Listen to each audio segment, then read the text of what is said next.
அஸ்ஸலாமு அலைக்கும் வரஹ்மத்துல்லாஹி வபரகாத்துஹு. அன்பார்ந்த சகோதர சகோதரிகளே, நாம் இன்று பார்க்க போவது நூஹ் அலைஹிஸ்ஸலாம் அவர்களோட காலத்தில் பெருவெள்ளம் ஆரம்பமானது பற்றி. அன்பானவர்களே, கப்பல் தயார். ஈமான் கொண்டவர்கள் உள்ளே ஏறிவிட்டார்கள். அல்லாஹ்வின் கட்டளை நிறைவேற வேண்டிய நேரம் வந்துவிட்டது. அப்போது திருக்குர்ஆன் ஒரு பிரமாண்டமான காட்சியை நமக்கு காட்டுகிறது. அல்லாஹ் கூறுகிறான், வானத்தின் கதவுகளை பெரு வெள்ளமாக பொழியும் நீரால் திறந்தோம், பூமியிலிருந்து ஊற்றுக்களை பொங்கச் செய்தோம். பின்னர் அந்த இரண்டு நீர்களும் அல்லாஹ் நிர்ணயித்த காரியத்திற்காக ஒன்றிணைந்தன. அன்பார்ந்தவர்களே, இது சாதாரண மழை அல்ல. வானம் திறந்தது, மழை கொட்டியது. அதே நேரத்தில் பூமியின் எல்லா பகுதிகளிலிருந்தும் நீர் பொங்கி எழுந்தது. மேலிருந்து நீர், கீழிருந்து நீர். உலகம் முழுவதும் நீரால் சூழப்பட்டது. அந்த நேரத்தில் நூஹ் அலைஹிஸ்ஸலாம் அவர்கள் அல்லாஹ்வின் கட்டளையின்படி கப்பலில் ஏறினார்கள். கப்பல் புறப்படுவதற்கு முன் அவர்கள் கூறினார்கள், பிஸ்மில்லாஹி மஜ்ராஹா வமுர்சாஹா இன்ன ரப்பி லகஃபூருர் ரஹீம். அல்லாஹ்வின் பெயரால் அது பயணிக்கிறது, அல்லாஹ்வின் பெயராலே அது நிற்கும். நிச்சயமாக என் இறைவன் மிக்க மன்னிப்பவனும் பேரருளாளனும் ஆவான். அன்பானவர்களே, அந்த கப்பல் மலை போன்ற அலைகளுக்கு நடுவே பயணிக்கத் தொடங்கியது. திருக்குர்ஆன் கூறுகிறது, அது மலைகளை போன்ற அலைகளுக்கிடையே அவர்களை ஏந்திச் சென்றது. சுற்றிலும் நீர் மட்டுமே. வானமும் நீரும் மனிதன் தன் சக்தியால் எதையும் செய்ய முடியாத நிலை. அந்த நேரத்தில் நூஹ் அலைஹிஸ்ஸலாம் அவர்களின் பார்வை தூரத்தில் ஒருவரை நோக்கிச் சென்றது. அவர் அவர்களுடைய சொந்த மகன். அவர் இன்னும் கப்பலில் ஏறவில்லை. ஒரு தந்தையின் இதயம் துடிக்க ஆரம்பித்தது. நமக்கான பாடம்: அல்லாஹ்வின் வாக்குறுதி நிச்சயமாக நிறைவேறும். உண்மையான பாதுகாப்பு அல்லாஹ்விடம்தான் உள்ளது. எந்த பெரிய சோதனையிலும் பிஸ்மில்லா என்று அல்லாஹ்வை நம்பி தொடங்க வேண்டும். இரண்டாவது பகுதி, மனதை உருக்கும் தருணம். நூஹ் அலைஹிஸ்ஸலாம் அவர்கள் தன் மகனை எப்படி அழைத்தார்கள்? மகன் ஏன் கப்பலில் ஏற மறுத்தான்? அவன் சொன்ன கடைசி வார்த்தைகள் என்ன? ஒரு மலை அவனை காப்பாற்றியதா? இவற்றை திருக்குர்ஆனின் ஆதாரங்களுடன் அடுத்த பகுதியில் விரிவாக பார்ப்போம், இன்ஷா அல்லாஹ்.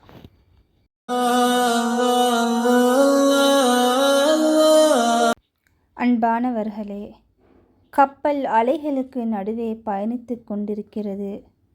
வானத்திலிருந்து இடைவிடாமல் மழை கொட்டுகிறது. பூமியிலிருந்து நீர் பொங்கி எழுகிறது. அந்த நேரத்தில் நூஹ் அலைஹிஸ்ஸலாம் அவர்கள் தூரத்தில் தங்களுடைய மகனை பார்த்தார்கள். அவன் இன்னும் கப்பலில் ஏறவில்லை. ஒரு நபியாக மட்டுமல்ல, ஒரு தந்தையாகவும் அவருடைய இதயம் உருகியது. அப்போது நூஹ் அலைஹிஸ்ஸலாம் அவர்கள் அன்புடன் அழைத்தார்கள்.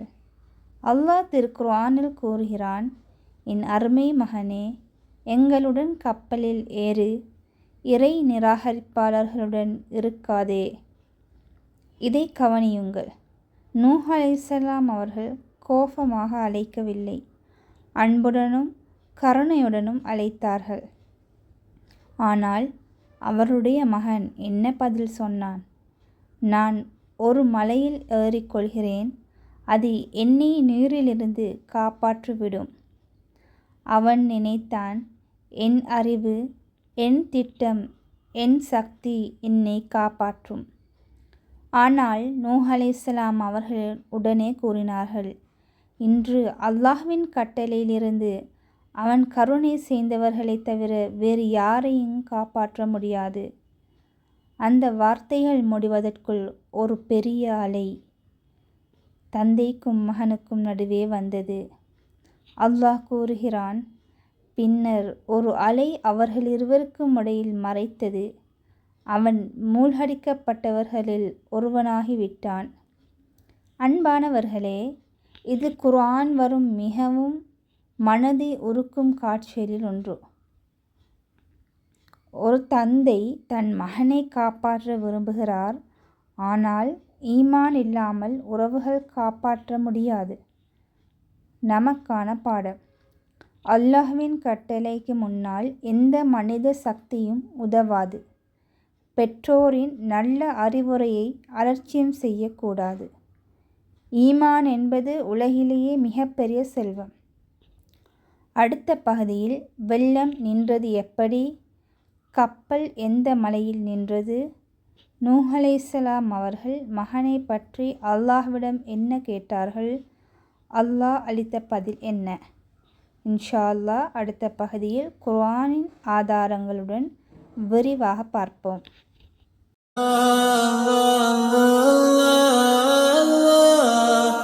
அன்பானவர்களே, பூமி முழுவதும் நீரால் மூழ்கியது. இறை நிராகரிப்பாளர்கள் அனைவரும் அழிந்துவிட்டார்கள். கப்பலில் இருந்தவர்கள் மட்டும் அல்லாஹ்வின் பாதுகாப்பில் இருந்தார்கள். அதன் பிறகு அல்லாஹ்வின் அடுத்த கட்டளை வந்தது. திருக்குர்ஆன் கூறுகிறது, பூமியே, உன் நீரை விழுங்கிக்கொள், வானமே, மழையை நிறுத்திவிடு. அந்த ஒரே கட்டளைக்கு மழை நின்றுவிட்டது. பூமி தனது நீரை உறிஞ்சிக் கொண்டது. வெள்ளம் மெதுவாக வடியத் தொடங்கியது. பின்னர் கப்பல் ஒரு மலையின் மீது நின்றது. அல்லாஹ் கூறுகிறான், அந்த கப்பல் ஜூதி மலையின் மீது தங்கியது. அன்பானவர்களே, அந்த நேரத்தில் நூஹ் அலைஹிஸ்ஸலாம் அவர்களின் மனதில் இன்னும் ஒரு கவலை இருந்தது. தன்னுடைய மகன், அவன் வெள்ளத்தில் மூழ்கிவிட்டான். ஒரு தந்தையின் இதயத்துடன் அல்லாஹ்விடம் அவர்கள் துஆ செய்தார்கள்.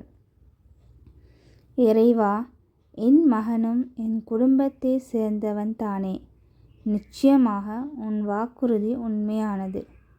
அப்போது அல்லாஹ் மிக தெளிவாக பதிலளித்தான், நூஹே, அவன் உன் நம்பிக்கையுள்ள குடும்பத்தை சேர்ந்தவன் அல்ல. அவனுடைய செயல் நல்லதல்ல. அன்பானவர்களே, இந்த வசனம் நமக்கு ஒரு மிகப்பெரிய உண்மையை கற்றுத்தருகிறது. அல்லாஹ்விடம் உறவுமுறை அல்ல, ஈமான் தான் முக்கியம். ஒரு நபியின் மகனாக இருந்தாலும் ஈமான் இல்லையென்றால் அது அவருக்கு பயனளிக்காது. அதன் பிறகு நூஹ் அலைஹிஸ்ஸலாம் அவர்கள் உடனே அல்லாஹ்விடம் மன்னிப்பு கேட்டார்கள். தாங்கள் அறியாத விஷயத்தை கேட்டதற்காக மிகுந்த பணிவுடன் தௌபா செய்தார்கள். நமக்கான பாடம்: அல்லாஹ்வின் தீர்ப்பு எப்போதும் நீதியானது. உறவுகளை விட ஈமான் உயர்ந்தது.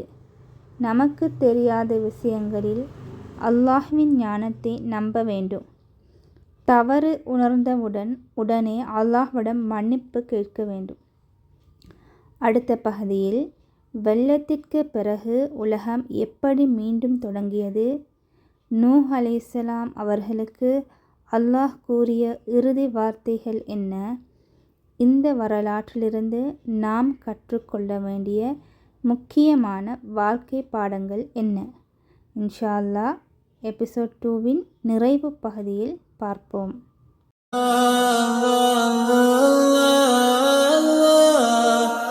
அன்பானவர்களே, பெருவெள்ளம் முடிந்தது. வானம் அமைதியானது. பூமி தனது நீரை விழுங்கிக் கொண்டது. ஜூதி மலையின் மீது கப்பல் அமைதியாக நின்றது. பல நாட்களாக கப்பலுக்குள் இருந்த ஈமான் கொண்டவர்கள் இப்போது அல்லாஹ்வின் அனுமதியால் வெளியே வரப்போகிறார்கள். அப்போது அல்லாஹ் நூஹ் அலைஹிஸ்ஸலாம் அவர்களிடம் கூறினான், நூஹே, நம்மிடமிருந்து அமைதியுடனும் உம்மீதும் உம்முடன் இருப்போர் மீதும் அருள் வளங்களுடனும் இறங்குவீராக. அன்பானவர்களே, இது வெறும் கப்பலில் இருந்து இறங்கும் தருணமல்ல, ஒரு புதிய மனித சமுதாயத்தின் தொடக்கம். வெள்ளத்திலிருந்து காப்பாற்றப்பட்ட ஈமான் கொண்டவர்கள் அல்லாஹ்வை நம்பியதற்கான வெகுமதியை உலகிலேயே கண்டார்கள். ஆனால் இந்த நிகழ்வு நமக்கு ஒரு மிகப்பெரிய உண்மையை நினைவூட்டுகிறது. 950 ஆண்டுகள் நூஹ் அலைஹிஸ்ஸலாம் அவர்கள் சோர்வடையவில்லை. மக்கள் கேலி செய்தார்கள், மறுத்தார்கள், அவமதித்தார்கள். ஆனால் அவர்கள் அல்லாஹ்வின் கட்டளையை விட்டுவிடவில்லை. இறுதியில் அல்லாஹ் தன் அடியார்களுக்கு உதவி செய்தான். அன்பானவர்களே, இன்று நமக்கு வாழ்க்கையில் பல சோதனைகள் வரலாம்.